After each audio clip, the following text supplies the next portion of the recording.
to the Kayak Fishing Obsessed podcast. We'll be sitting down with a fresh guest each week. Someone who shares the same kayak fishing passion that runs through our veins. We're talking kayak anglers, kayak companies, lure experts. Heck, anyone who's got a story to tell about landing the big ones from a kayak. We're setting our sights on becoming the #1 kayak fishing podcast in the world. You'll get a chuckle, a grin, and hey, maybe even a belly laugh. Because we believe in the power of humor. But above all, we're here to educate and inspire. So, whether you're a seasoned kayak angler or just dipping your toes into this exhilarating world, join us on the Kayak Fishing Obsessed podcast. It's time to reel in adventure, camaraderie, and the joy of the catch. Here's your host, Daren Wendell. Right, everybody. Welcome to podcast episode number 45, brought to you by the Wendell Fishing YouTube channel. And I'm excited about this because the channel just hit 30,000 subscribers this past week, and I love every single one of y'all. So thank you so much. Guys, tonight I have the owner of Impulse Rods, Brian Hastings, on with us. We're going to take a deep dive into fishing rods. And this was something, man, this past year, my knowledge on fishing rods has evolved quite a bit, and it's really changed the game for my my fishing this past year, and the success that I've had. A lot was just dialing in the rods that I use. And so I have a bunch of Impulse rods as well, and so we're going to talk about those. I'm excited about that. But if you're not live and you're listening into the podcast, maybe you're working on your kayak, maybe you're out fishing, driving home from work, or whatever you're doing, I would love to hear from you. Please reach out to me. I get people reaching out every single week, and I love to hear from you. On Instagram, I respond. YouTube, I respond. TikTok, I do not respond. So don't reach out to me over there. Guys, I was out fishing today with my buddy Bowfin Junkie. He's actually in the comments. And I just want to give a congrats. He just landed his personal best today. And so that was pretty awesome. Excited for him. And tonight's show will be a little short due to some time constraints that we have. But not a big deal. But let's go ahead and invite or bring our guest on, Brian Hastings, my man. Hey, Daren. Thanks for having me. Yeah, thanks for hopping on. I know you're feeling a little bit under the weather, so everyone's like listening in like, what? He sounds sick. Why is not feeling the greatest? But the show must go on. That's right. So appreciate you coming on. I would love to hear kind of your story, Impulse Rods. How did you get involved? I don't know the origin story, so I'd love to hear it. Yeah, man. Well, we're just about in January going to hit 10 years in business. Impulse will. So that's exciting. We might have to be doing something special when that comes around. Oh, yeah. I worked in the industry for a few years back in 2009, and then I met Lance Stringer, my business partner. Yeah. We decided to go ahead and start, our own rod company. We started this in January of 2014. So on some hopes and dreams and being really naive, first time business owners. And we started it, and he had a 30 by 40 shop that he had recently built on his property. Okay. Then we framed it out, ran all the electrical, built some drums to turn rods on, and away we went. So it's just kind of been, up from there. Wow. That is quite the story. still there? Yeah, I'm here. We're kind of like going in and out, but audio is good. Why fishing rods? Man, I was already kind of in that aspect of the industry. So it just seemed like a natural transition, and I knew I had always wanted to own my own businesses someday. Okay. So that was just kind of a easy roll into it, because we were kind of already in the industry and wanted to follow that passion of starting a business. All right. Well, 10 years in, I tip my hat to you. If you're going to succeed, most people, they don't make it past the first few years. So 10 years in, it's good. It's been a wild ride. It's had its ups and downs for sure. We worked in that 30 by 40 building for quite a few years, probably longer than we should have. We were cramped. Uh, we moved out of there in 2018 um, into an area where we have some more space that we quickly filled up that as well. So it's been good. Yeah. So where are you guys located at for everybody listening in? In Magnolia, Texas. So just off, there's a main road through there, 1488 FM 1488, and it's a wild corner north of Houston where there's 7 rod companies within a 9-mile radius. Oh, So really? I guess some other people out there had the same idea. there's a handful out here, that's for sure. So Oh man, that's exciting. So to kind of get us kicked off, I've been thinking about this. I was like, what in the world am I going to ask Brian? And so we're going to get tactical later in the show, but I just want to talk about kind of fishing rods in general, right? What is real? What is hype? And as an owner, like you get to see behind the scenes, all the marketing out there. What's happening out there?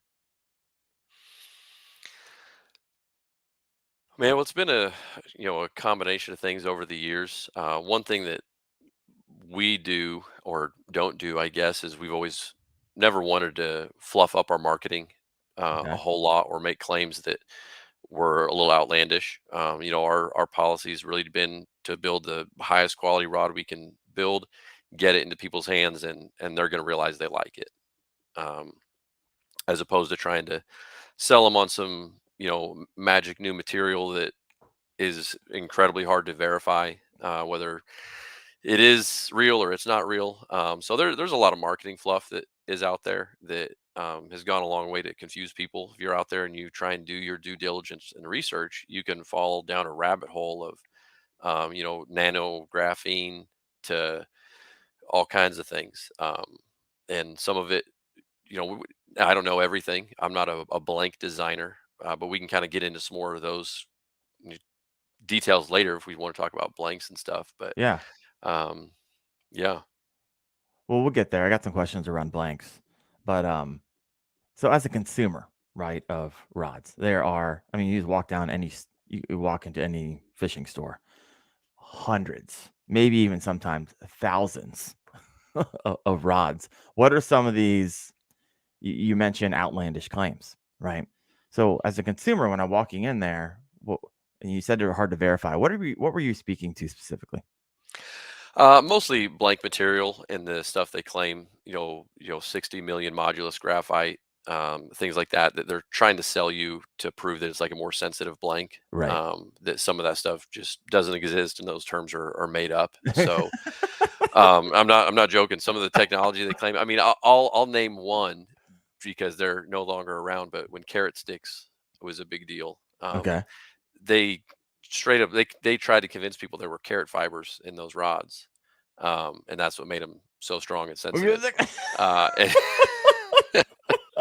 Hold up. and I and there's a lot of people, Carrot sticks. excuse me, that believed it, and thought it. And we knew the engineer that designed the blanks, so there's just one of those things.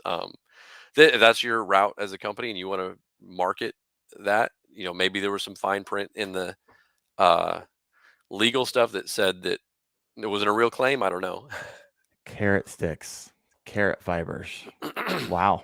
All right. Well, there's a lot happening out there.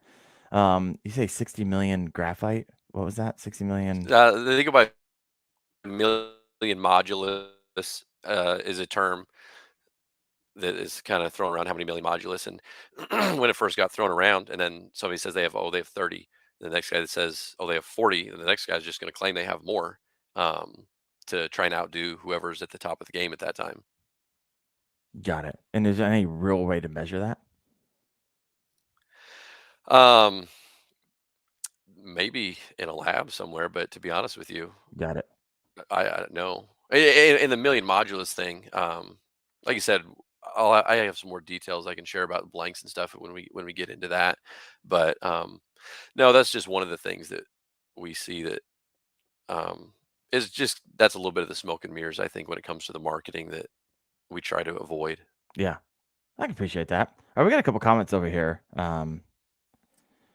Two of them. You're gonna like one of them, which is funny because we just talked about it in the green room like a couple minutes ago. Cooler Lid AP 120. He asked the question: are you going to make a kayak specific rod, maybe shorter butt ends and hook keeper upper the reel? I love it. We're not So laughing at you, Cooler Lid. We're laughing because we literally just had this conversation off like before we started the show. That's why we're chatting. yeah, we'd be open to making a kayak specific rod if we can narrow down what that is. And then the specifics of what the needs are for the kayak anglers. Yeah. So hey, everyone listening in, let us know if you could make a kayak specific rod. What would that look like? I'm just curious because the issue that rod makers have is no one can agree on what it is. Oh, I want a short butt. I want a longer one, and everyone in between. So I'm curious if you have any thoughts on that. Go ahead and throw that in. We'll circle back on it here in a little bit. All right, let's shift gears a little bit here. What's the difference? I actually did a video on this, but I want to hear it from you because I didn't actually talk to you before I did that video. What's the difference between a $50 rod and a $150 rod? Because that's kind of like you kind of, in my opinion, when you go to your website, you have like almost two prices for rods for the freshwater series. One lands around $150, your energy series, and then your OG original series is around $250. So let's not talk about the 250. We will in a second. But like most people, when they get into fishing, they're not jumping and buying a $150 rod. They're usually Right. walking into Walmart and they're grabbing something within their budget and they're going with it. So how do you convince somebody that to make the jump from $50 to $150, and what are the benefits that you get from that? So in your opinion, what would those be? Yeah. I agree that if there's somebody that's brand new to fishing and they're going to go in and they're probably going to buy something that's a little bit more affordable at Academy or Walmart or your local sports store. And I think once they really catch that bug for fishing or they really want something more, they're going to start doing some research, start looking into things. One of the differences you're going to find, even if you just go up to that $120 to $150 range, is just a better quality product that's put together with maybe more lure specific stuff in mind. You're going to have typically probably a higher quality blank that's going to be more sensitive, higher quality components. And, I've known guys that love to fish with the, $39 Walmart special all day long. And they claimed that it wasn't any, the $150 rods weren't any better. But I've seen those guys in the boat side by side with somebody else, not feeling the bite, not feeling that Oh yeah. little tick that is making the difference. So I'd say sensitivity, really, if I had to sum it up, would be the biggest thing you're going to get when you step up there, and that's that's not much more important than that when you're finesse bass fishing. Heck yeah, for sure. So you have would you say that's even the same for, so what's the difference between like a $150 rod, your energy series, and your $250 rod, or you just even more so better? Or is there anything? Even more so, like just a short answer on ours is our original series is going to be physically lighter and more sensitive, and it has higher end components that are going to have smoother inserts, that are going to have maybe a little bit more casting distance out of them. They'll help the sensitivity a little bit, but the majority of that comes from the blank. So really, physical weight and sensitivity are really typically what you're gaining as you go higher in that price point. Okay, so how do you get? I'm going off topic here now for my questions, but how do you get a lighter rod? Like, how do you guys do it? The only way to do it is to reduce the material. So Okay, in so the tell me what blank, you start pulling away or what you start doing in order to make that lighter. Because here's the thing: I know when I go out fishing, if I'm going, I was out all day today, and I'm throwing a jig rod, and over and over and over again, and I've had heavy ones, and you'll wear yourself out real quick. And then when I moved over to my impulse, I feel like I could throw that a lot longer without getting tired. So it matters if you're out there all the time fishing 2, 3, 4 times a week. And so how do you guys start pulling back on weight without compromising, quality? Yeah, definitely. You can pull out some of that weight from a little bit from everywhere, from whether it's split handles are very popular now. Hardly don't see any full grip fishing rods. Maybe you Mm, do in that lower price point. $69 area. They're easier to build. They're easier to assemble. That's why they're probably in there. So you reduce some weight from the handle. You can reduce weight just by the reel seat design, and then guide size. It's kind of minuscule at that point, but we've transitioned from 10 years ago using we would call it conventional size guides, which were bigger, and then you saw a big influx of micro guides, and where our rods land is kind of in a happy medium that we've experimented with both, and where we're at, we call it a mid-size guide train, and we've seen the best efficiency for weight and casting ability in that. And then you do it from the blank, but you got to be careful. You can go the higher grade of graphite is lighter in and of itself, so you're going to get that with that higher price point rod. But you can also put less material in with they manufacture the blanks, but you have thinner walls, and you can have it's just a fine line walking between durability and lightweight.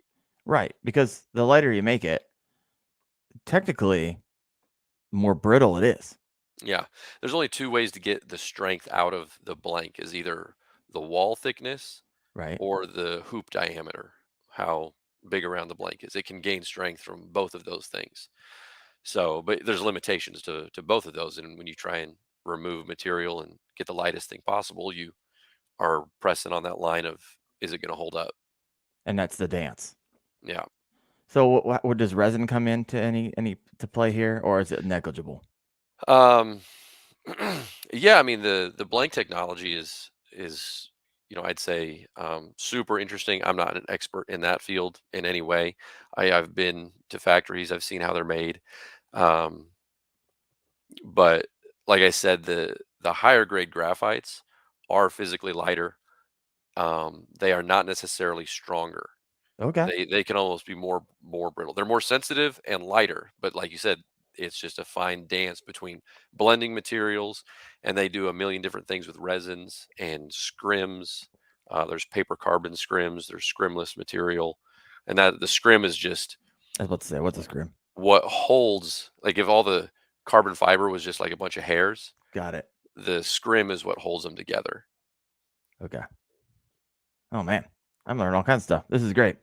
All right, so I'm gonna head back. We had a bunch of comments when we asked about if some ideas on if they had an idea for a kayak fishing specific rod, and some of those are here.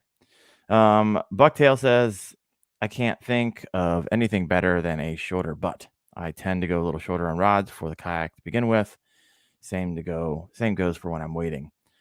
Cooler Lid says, I think a shorter butt would not interfere with a PFD, which is a big deal, right? Trying to jerk bait fish or frog fishing makes sense. Bass backwards, shorter butt. Um, Cooler Lid, I think leverage is lost with a long grip and sitting in a kayak. So, I mean, there you go. Shorter handle, shorter butt handle on that. All right. Well, thank you everybody for chiming in on that. Debo's here. Hey, Debo. Thanks for coming in. It's been fun.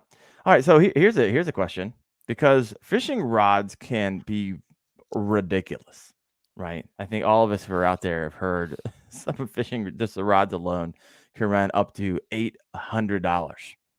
So what justifies, and we're not naming any names here, but what justifies an $800 rod? Or in your opinion, right? This is an opinion question here. Brian, what do you think on that? um, I guess I'd say if I was going to build an $800 rod, um, Carrot fibers. yep, that's it. There That's it what I is. go All with. right, bringing it No, back. taking a lot of man hours to harvest all the carrots, Yeah, I so know. I mean, that's this. the price right there. Um, I'm not bashing them in any way. It's just now I'd say obviously the blank is going to be your biggest starting point, and some of those can get very expensive, even from a OEM standpoint where we are. There's some stuff that we would have to put in a very high price point. But on top of that, you're going to come into components like carbon fiber handles are significantly more expensive Mm. than cork or EVA or wind grips. There's also carbon fiber reel seats. Now, a lot of these, your generic reel seat out there, people say it's, I guess, a graphite reel seat. I'm not sure why they say that. It's just injection molded plastic, the Okay. same ones that have been around for, 40 years. But they have ones that are like actually carbon fiber, and they're crazy, crazy light. And then you can step into some really, really high end guides. And then on top of that, some of that is going to be the brand. Okay. You probably know brands that I'm saying that have those rods that just have some really outrageously high priced products. Kind of same goes with golf stuff. So I'm not picking anybody in the golf industry, but Nike has some outrageously priced drivers that, personally I'm going with the, $100 special for a driver. Right. So there are some justifications. I would say if we built a high end rod, I can't imagine it being up in that $800 range. But could be significantly higher than we price rods at now. Yeah. There is some room for that, but a lot of it comes into the brand that they can command that. Okay. So let's talk components, right? If you put all the highest components, made the sickest rod you could, would that land you at like 500 to MSRP? Maybe, Yeah. maybe, Okay. yeah, So you're from that point on, I mean, you are reaching on component value and you're paying for a brand, yeah. generally speaking. Okay. And it just gets some framework. I know, guys, it's just opinions, right? We're all just talking, but I'm talking to a guy who's been doing it for 10 years. So I'm just kind of interested here. All right. I got a question here from Debo. I think I got from Debo. He said, question: what's your number one selling rod, length, power, and action? And if someone's new to fishing, how about explain power versus action? It's one of those things that if you've been fishing for a while, you understand it, but it can be confusing. And so unpack that for us a bit as well. Okay. Yeah, well, our number one seller is our 7'3" heavy extra fast, nicknamed the frog rod. Originally intended to be a frog rod, but has turned into, guys use it for everything. I got guys that flip with it. I got guys that love throwing swim jigs on it. Mm, I got guys that have 5 of them. They keep them on the deck of their boat. But it's a 7'3" heavy with an extra fast tip.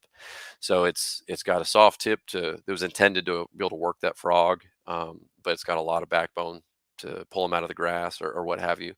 Yeah, it's great to throw a whopper plopper on. okay. So Oh, are you there? All right, we might have lost him here for a second. Oh, bummer. All right, we're gonna see if we can get Brian back and give him a few seconds here. you still there? Oh, now you're back. Great. Okay. Where did I lose you at? I think you're just wrapping up a little bit. Well, you're talking about your best selling, and so you're talking about your rod, but you didn't talk about action power yet.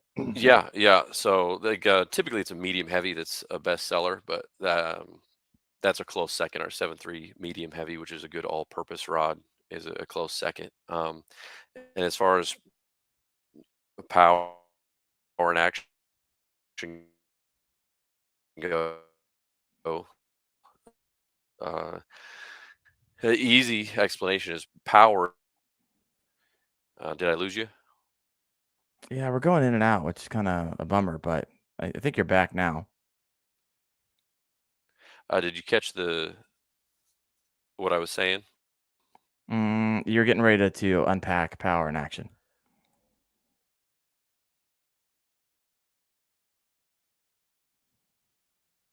Yeah. So power, just in general across the board, is how stiff the rod is, and action is where that rod bends at.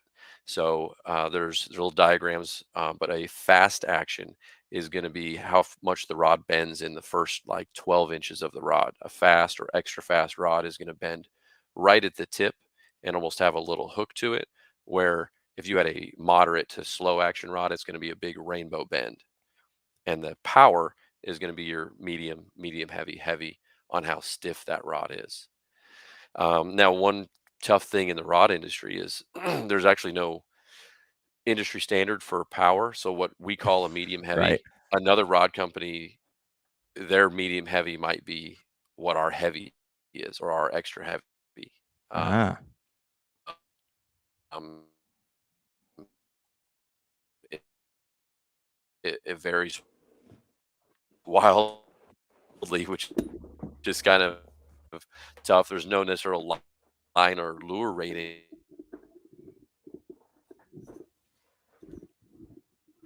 all but right, guys. We're having. power's how There you stiff go. it is, and the action is where the rod bends at. All right.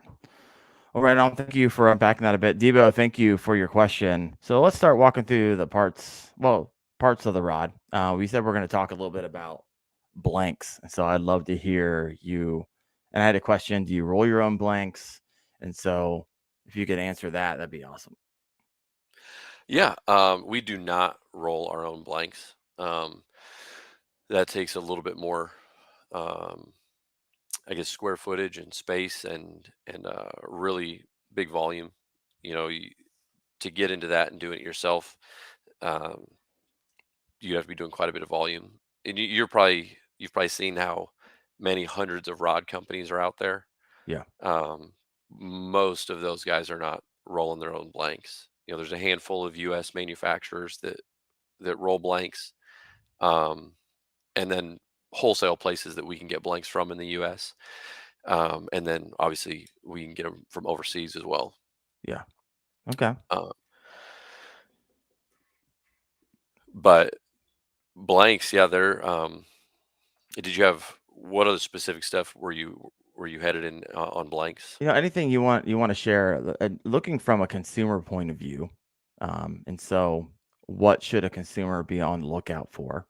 And we didn't talk about this earlier, but I'd love to hear your thoughts on kind of diminishing returns on price versus value and there's all different types of anglers. Like I know the diminishing return line is going to be different from someone who fishes once a month to someone who fishes, 4 times a month to someone who fishes 20 times a month.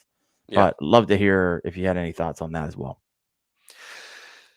Man, not that's tough to quantify or put a number on. I know guys that are super passionate that used to tournament fish, but now he just pond fishes in neighborhoods and still wants nice equipment because that's what he used to use, and he knows what nice equipment is. Likes to fish with it. If you're going out there once a month, you buying $500, $600 combos. Is it worth it to you? I guess if you have the funds, and that's if you're a tackle enthusiast. There's some guys that are tackle enthusiasts and love all the details, and there's really specific things that they like, and they can only get those in those higher end rods. Um, and there's some guys that don't care about those details, and they can still go out, have a good time, and catch a few fish. So Yeah. maybe around that $500 mark, where we talked about there not being a big difference between that and an $800 rod. Yeah, for sure. Oh man. Sorry guys, if you're listening in the audio and it's going in and out, we're just having some technical issues. I don't know if it's probably me, but and my headphones are falling out. It's a hot mess over here. But I wanted to kind of move a little bit more tactical here. And if you have a question, go ahead and throw that into the comments. I'll get it answered. But what rod would you recommend? So let's get into technique specific rods. I know for me personally, I just upgraded my arsenal probably 6 months ago. And the difference that has made for me has been incredible. So, I mean, I have the Energy Series 7-foot finesse, which I do a lot of my wacky worm and eco rig. I have an original series 7.3 medium heavy casting rod. I have a 7.4 extra heavy casting rod, which I caught 4 bass this morning on a 3/8 ounce football head jig, which is doing well for me. I have the Randy Haynes signature ledge rod, which is 7.9. And these things are all light, right? That rod's like 5.4 ounces. The other ones are 3.7 and 4.4 ounces. I have a topwater rod that you guys make. And whenever I started doing technique specific rods, I was like, wow, these things perform so much better when they are made for that specific type of presentation. It's incredible. I would say, for me personally, more important than the line, than the reel, is the rod, if you have that dialed in. So what would you recommend for someone who fishes, for say, most of the time, a buzz bait, a spinner bait, or a chatter bait often, and kind of why? Break that down for us. Yeah, buzzbait, spinnerbait, chatterbait. You know, you could throw all that on our Zell Roland signature spinnerbait rod, um, or you could throw that on the 7.3 glass composite cranking rod. That's gotten it really popular for throwing chatterbaits and stuff on. It's great for moving baits. It is a composite, so it has fiberglass and graphite in it, um, and it's great for moving baits. So those would probably be the two big recommendations. Would be a Zell Roland spinnerbait rod or a 7.3 uh, glass graphite cranking rod. Okay, now tell me why. Like, what's the graphite do? What's all this stuff do, and why did you choose it for that? Yeah, well, the glass graphite cranking rod we designed for cranking. We did not design it for chatterbaits. That's just something that has kind of fallen in there. We put the we have the factory that rolls the blanks. Roll them with fiberglass in the tips. Um, excuse me, graphite in the tips, fiberglass in the backs, and it makes for a more limber rod. It makes for easier on the angler when he's cranking. It takes some of the work out of it for you, and it is not going to pull as hard on the fish when it has that big bait in his mouth. When he's thrashing, you're going to stay hooked up longer to more fish. So that's the reason behind that. And there's a big personal preference there between guys that want all graphite or all or a composite for their crankbaits. But that's the recommendation that we make. Okay, so let's move on to a different presentation. How about someone like a football head jigs? We're talking on the lighter side. Lighter side. Yeah, so an ounce and less, or 3/8 and less.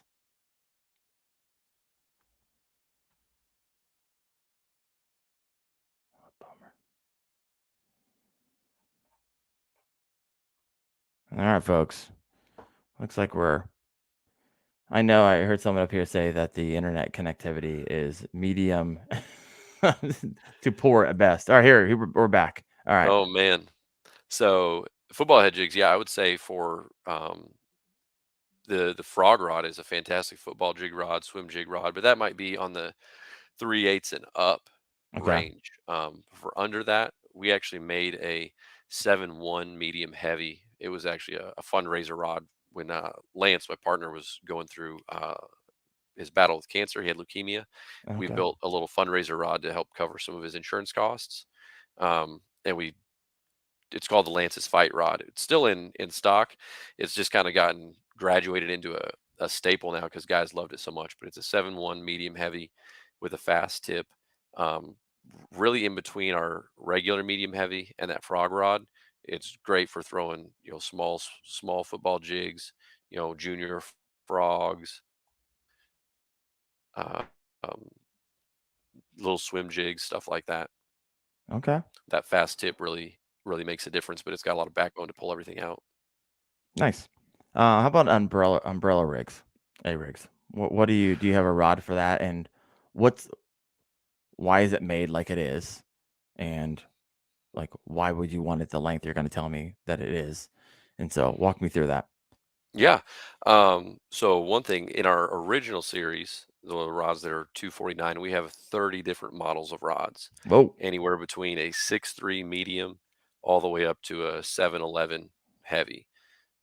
So just about every technique is covered in that. The Energy series, we have 9 models in, which kind of covers the basics to help those guys that are just getting into it, that gets their bases covered. Um, but the umbrella rig would be that 711 heavy.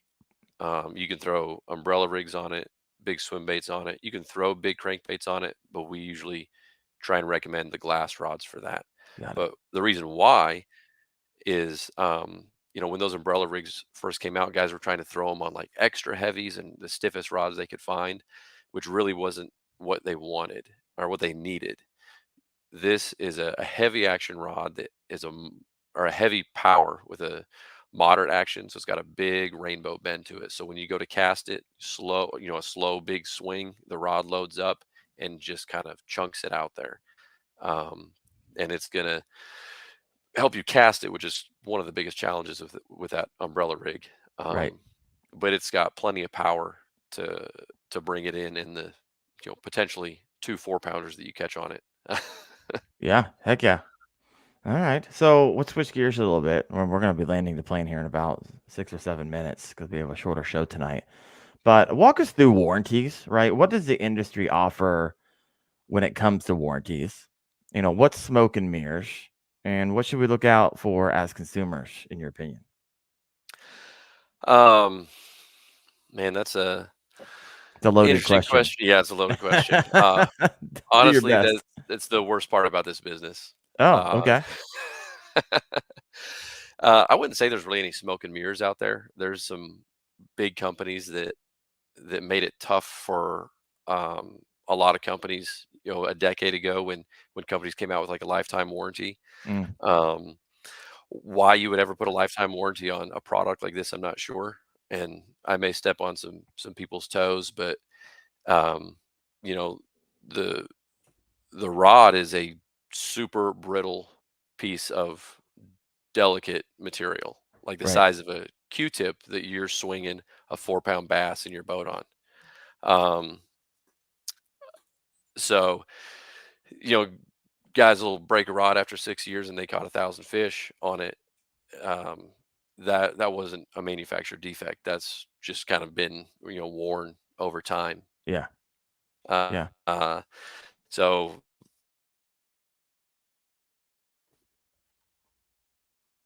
mm, the really you just find out what it is. One with our warranties, they're a year warranty on the original series, and then it's prorated after that. A year is enough time to show any manufacturer's defect that's going to come up. Any manufacturer defect is really going to show up within the first couple times you fish with the rod. Right. If you tell me, I caught 100 fish on this. This is my favorite rod. You know, I caught a 10-pounder on it, and then it broke on a cast. The next time I went out, Mm, more than likely is it got stepped on the deck of the boat. right. With all these GoPros, I literally watch guys stand and kneel on their rods while they're netting a fish that are that are laying right on the deck of their boat. Um, so then they yeah. So but we have a 1 year warranty that's going to really give it plenty of time to show up with any defects. Got it. Um, and even then, we take care of most people um, that come in. After that 1 year, it's prorated, so it's like a $70 replacement for the $250 rod. Yeah. It's a Okay. $70 replacement after that. Got it. Got it. Yeah, I was always wondering about that. I was watching a YouTube video recently, and a guy just hook set. And he's like, "Oh, I've had this rod for 4 years, and it just broke on that tiny little fish." And I was thinking, okay, probably now just wasn't the time that it just decided to break. If you've had it for 4 years, like you compromised it sometime earlier that week or month, kneeled Yeah, on it, yeah, did something to it. You didn't realize that you did. And then when you hook set on a 2-pound fish, it broke. Um, so yeah. Gary Loomis, if everybody doesn't know, he started G Loomis, and he right. runs a blank factory and edge rods. He wrote a great article years ago it's been circulating online, but and he is a graphite engineer. He was the guy that designed those blanks.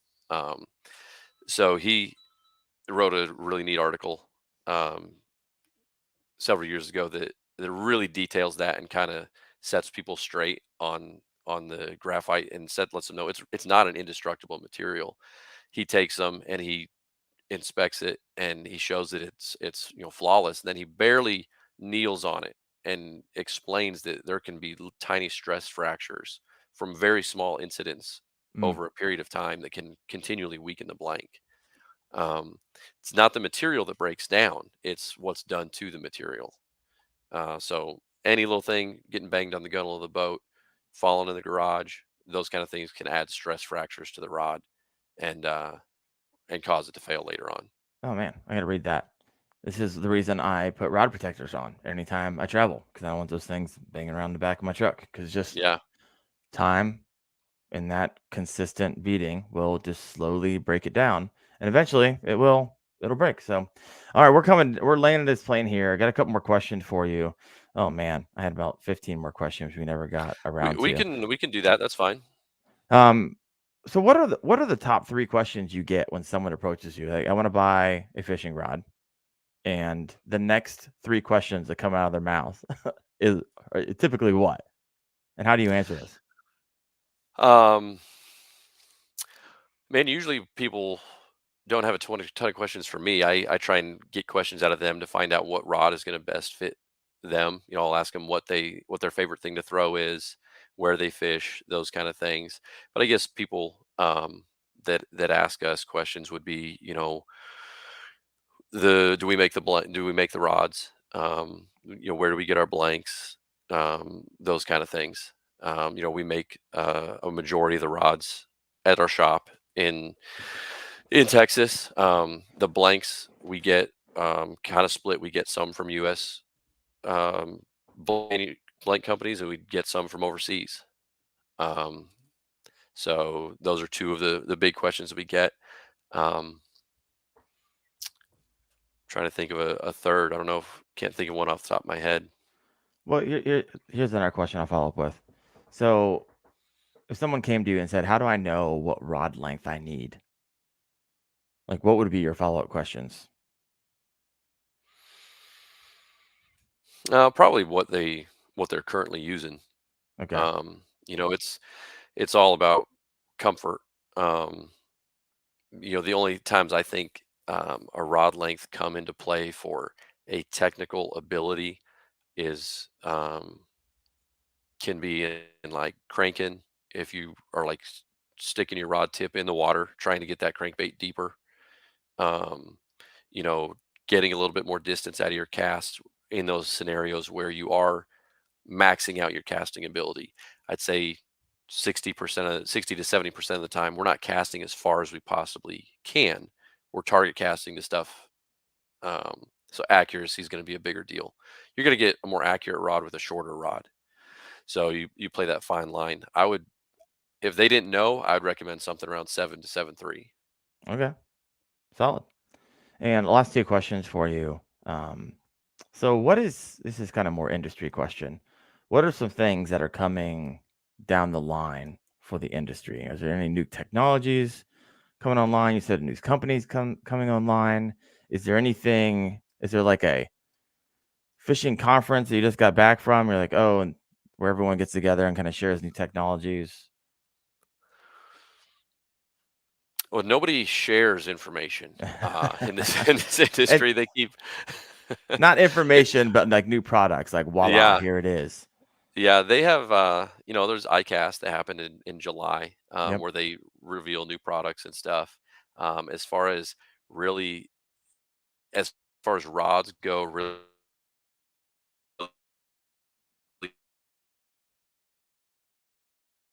aware of, there are some new neat handles that are all graphite. The handle and the real seat are all in one piece. That's molded graphite. Um, from what I understand, I don't think supposedly it's not plastic. It's supposed to actually be carbon fiber. So Okay.